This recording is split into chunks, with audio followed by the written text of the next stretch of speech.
নিষিদ্ধটাকে লিখিত কোনো আদেশ পেয়েছেন বলেছেন আমাদের বলে দেওয়া হয়েছে। তখন আমরা আমাদের কার্ড দিয়ে বললাম যে জেলা সাহেবের কাছে পাঠান। বললেন যে আমরা তার সাথে দেখা করতে চাই। যাই হোক, একজন ডেপুটি জেলার আসলেন, উনি এসে বললেন যে আমরা এটা সরকার থেকে নিষেধ করা হয়েছে।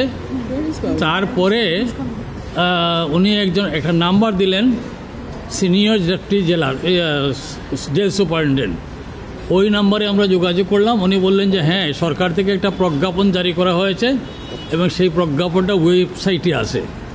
তো আমরা সেই প্রজ্ঞাপনটা জোগাড় করে সেই ওয়েবসাইটটা বের করে আমরা দেখলাম যে আসলেই আছে যে 21 তারিখে কারাগারের নিরাপত্তা নিশ্চিতকরণ নাম দিয়ে প্রজ্ঞাপনটা জারি করা হয়েছে এবং এর ক্লজে বলা হয়েছে বন্দীদের স্বার্থে দর্শনার্থীদের সাক্ষাৎকার সাময়িকভাবে স্থগিত রাখতে হবে।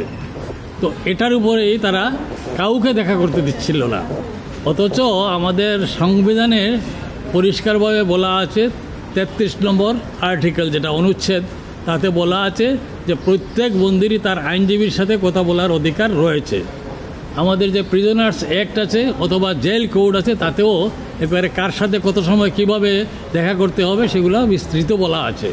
সেইটা তারা তোয়াক্কা না করেছিলেন।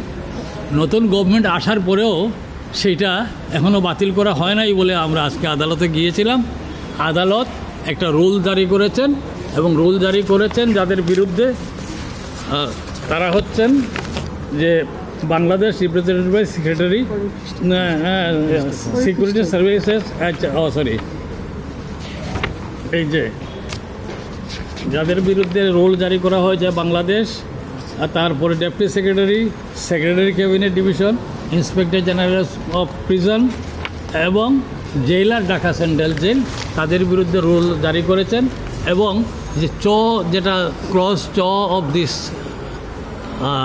প্রজ্ঞাপন, সেইটা স্থগিত করেছেন।